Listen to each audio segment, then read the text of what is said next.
Lionel Choucroune en direct d'Israël. Bonjour Lionel. Bonjour à toutes et à tous. Cela fait quelques jours que vous êtes en Israël et avant de parler bien sûr des lieux culturels que vous avez découverts ou redécouverts, quelle est l'atmosphère à Tel Aviv, à Jérusalem? Cela faisait hier 7 mois depuis le 7 octobre.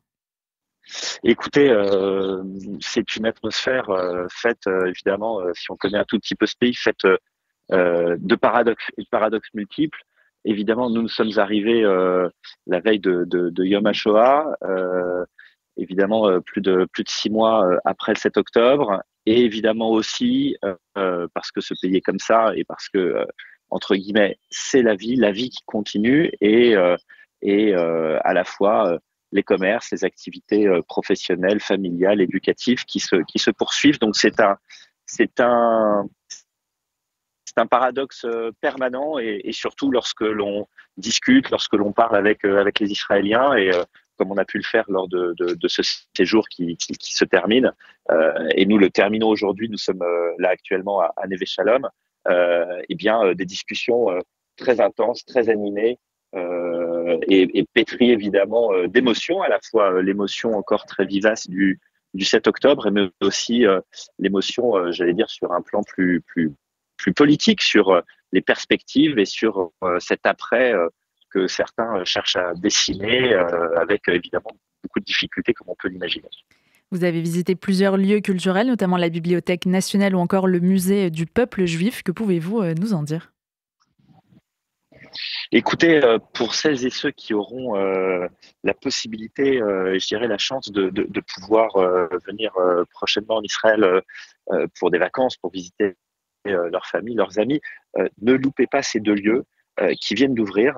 C'est le musée du peuple juif que certains ont connu sous le nom de musée de la diaspora, qui se trouve au cœur de l'université de Tel Aviv, qui est totalement rénové, qui est absolument formidable parce que on y voit vraiment le kaléidoscope de ce qu'est le monde juif et le peuple juif dans sa grande diversité. Énormément de propositions interactives pour les petits, pour les grands, avec une place très grande faite, j'allais dire, au kaléidoscope de ce qu'est le monde juif contemporain, évidemment dans toute son histoire. Donc on retrouve évidemment, pour ceux qui l'ont connu il y a quelques années, les fameuses petites maquettes des synagogues de par le monde, mais aussi beaucoup de choses sur la place des femmes, la place de la culture, notamment musicale, cinématographique, les séries télé. Donc ça, c'est un musée que vraiment je vous recommande d'aller visiter. Et puis, on a eu aussi la possibilité de visiter euh, la bibliothèque nationale, qui elle se trouve à Jérusalem, entre la Knesset et la Cour suprême. Et là, je dois dire que c'est vraiment un passage obligé, parce qu'on y voit des ouvrages de toute beauté, et notamment des pièces absolument uniques que je vous recommande, écrites de la main même des plus grands auteurs. Je pense par exemple à David Grossman, mais aussi euh, dans le monde juif avec des ouvrages et des lettres manuscrites de Stefan Zweig, et notamment la lettre qu'il laisse le jour de son suicide et que l'on peut consulter, l'original que l'on peut consulter, que l'on peut voir. C'est absolument incroyable et extrêmement émouvant de voir ce texte écrit de la même de Stefan Zweig. C'est en effet assez impressionnant et on a tous aussi en tête les lieux de vie que constituent les restaurants également en Israël. Beaucoup se sont d'ailleurs investis dans des actions de solidarité depuis le 7 octobre. Est-ce qu'il se passe toujours beaucoup de choses au niveau de la gastronomie en Israël? Oui, alors beaucoup de choses. C'est vrai que beaucoup ont été extrêmement actifs. Beaucoup de restaurants, beaucoup d'écoles de cuisine ont été extrêmement actives et continuent de l'être, à la fois pour fournir de la nourriture, à la fois à celles et ceux qui ont été déplacés, ceux du sud ou ceux du nord qui sont venus dans le centre du pays, évidemment pour les soldats. Nous avons rencontré notamment un lieu culinaire qui se trouve au cœur de Tel Aviv qui s'appelle Asif, que je vous recommande, à la fois un très bon restaurant, mais aussi une bibliothèque qui regorge de livres de cuisine du monde entier, avec un très joli livre d'ailleurs sur la cuisine tunisienne en français qui, paraît-il, se trouve dans chaque cuisine euh, de personnes originaires de Tunisie, de la cuisine juive tunisienne, mais aussi un très beau rooftop avec une vingtaine de variétés de za'atar que l'on pourra découvrir pour ceux qui auront la chance d'y aller.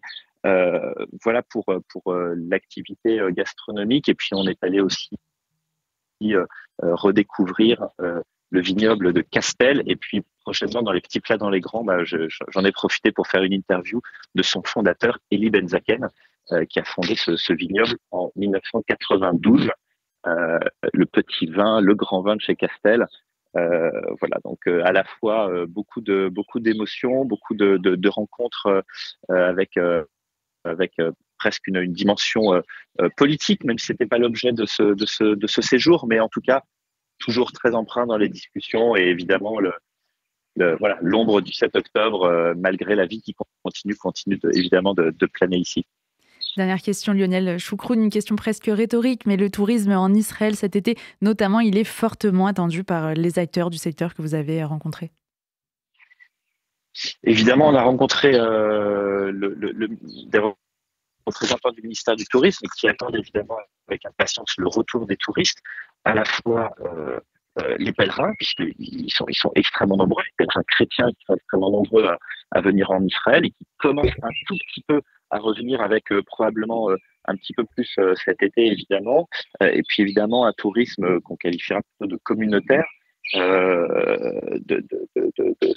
en tout cas qui est attendu pour cet été, avec une offre, comme je viens de le décrire très rapidement, voilà, des nouveautés à aller découvrir en Israël, à Tel Aviv, à Jérusalem et un peu partout dans le pays.